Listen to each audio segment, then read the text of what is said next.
America, the worst child and the most dangerous prisoner. America, a nation born from rebellion, prides itself on its foundation of freedom, liberty, and equality. These ideals, set forth by the Founding Fathers, promised a country where each individual could pursue their own happiness, unburdened by oppression.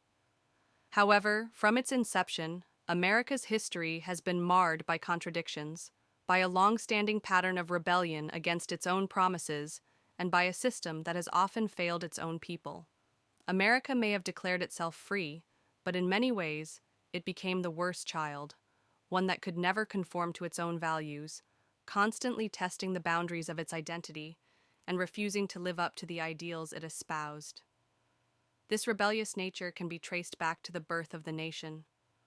While the founders declared independence from Britain, they also perpetuated systems of exploitation, oppression, and inequality that would plague the country for centuries. Slavery was enshrined in the Constitution, with Black Americans treated as property rather than people. Native Americans were systematically displaced and killed to make way for settlers, with little regard for their lives or their cultures. The promise of liberty was extended only to a privileged few, primarily white land-owning men, leaving everyone else to fight for scraps. America's earliest contradictions lay the foundation for a nation built on deep social and racial divides. The struggle for freedom, democracy, and equality was continuously undermined by its own citizens. It was a land where freedom was available to those who fit a specific mold, but the doors to freedom were locked for anyone who dared to be different: people of color, women, indigenous groups, and the poor.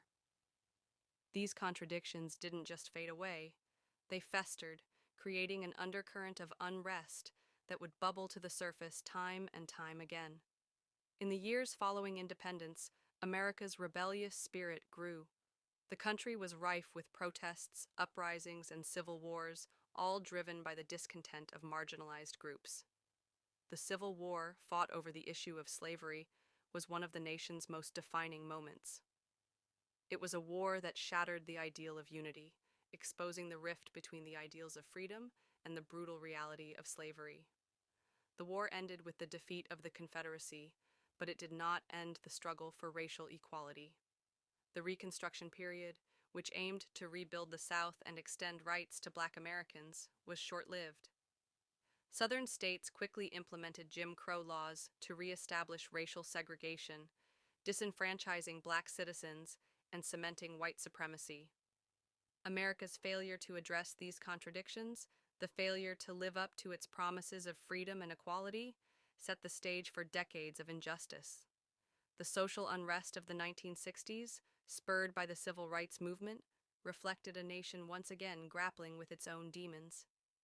The fight for Black rights and equality reached new heights, culminating in the passing of landmark legislation like the Civil Rights Act of 1964 and the Voting Rights Act of 1965.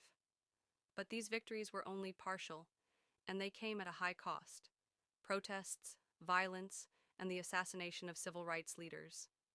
Despite these efforts for change, the undercurrent of racial inequality, economic disparity, and political corruption continued to fester, eventually leading to the war on drugs in the 1980s. Under the guise of curbing drug addiction and violence, this war targeted Black and Latino communities, leading to the mass incarceration of millions. The rhetoric of law and order justified the systemic racism embedded in the legal system, and the explosion of the prison industrial complex turned America into the world's leading incarcerator. By the time the 21st century arrived, America had evolved into a society deeply entrenched in mass incarceration, a culture of surveillance, and a system that criminalized poverty. Prisons became a multi-billion-dollar industry, and private companies profited off human suffering. As mass incarceration ballooned, so did the disparities between the rich and the poor, and between white Americans and people of color. Despite having just over 5% of the world's population, America housed nearly 25% of the world's prison population. The prison system was no longer a tool of justice. It had become a mechanism of control, a reflection of the country's failure to live up to its own promises of equality and freedom.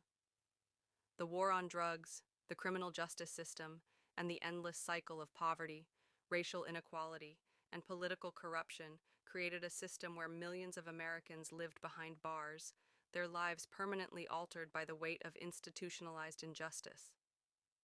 The U.S. became a nation that feared its own people, where the police were militarized, where surveillance became ubiquitous, and where the criminal justice system seemed more concerned with punishment than rehabilitation. America became a prison state, a nation trapped by its own actions, unable or unwilling to break free from the chains it had created. America, once the rebellious child challenging the old order, had become the most dangerous prisoner. The very system that was supposed to protect freedom was now a prison. The ideals of liberty, justice, and equality became hollow slogans, parroted by politicians and upheld by a society that refused to confront its darkest truths. The land of the free was no longer free. It was a country built on fear and oppression, a country where rebellion was punished and dissent was silenced. And yet, even as America continued down this destructive path, there was still a glimmer of hope. The very people who had been oppressed, Black Americans, indigenous peoples, immigrants, the poor, and the marginalized, had long fought against the chains of injustice.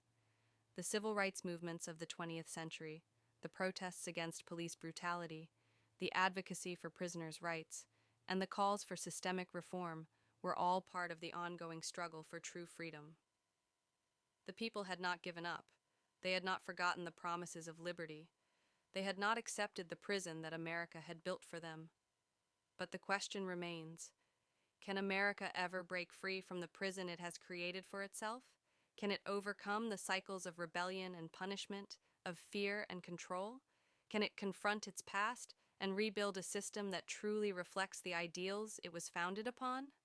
America, like its people, is at a crossroads. The worst child and the most dangerous prisoner can still be redeemed, but only if it faces the reality of its past and chooses to build a future where freedom is truly available to all. The choice is still in its hands, whether to continue down a path of division and fear, or to come together to break free from the chains of inequality, violence, and systemic injustice. In the end, the question isn't whether America can change. It's whether it has the courage to face its own reflection, to acknowledge the wounds of its history, and to rise above them. Will it remain the worst child and the most dangerous prisoner, or will it choose a different path, a path of healing, justice, and true freedom for all its people? The answer is still uncertain. But one thing is clear: the future of America is in the hands of its people, and they must decide whether they will continue the cycle of destruction or finally break free.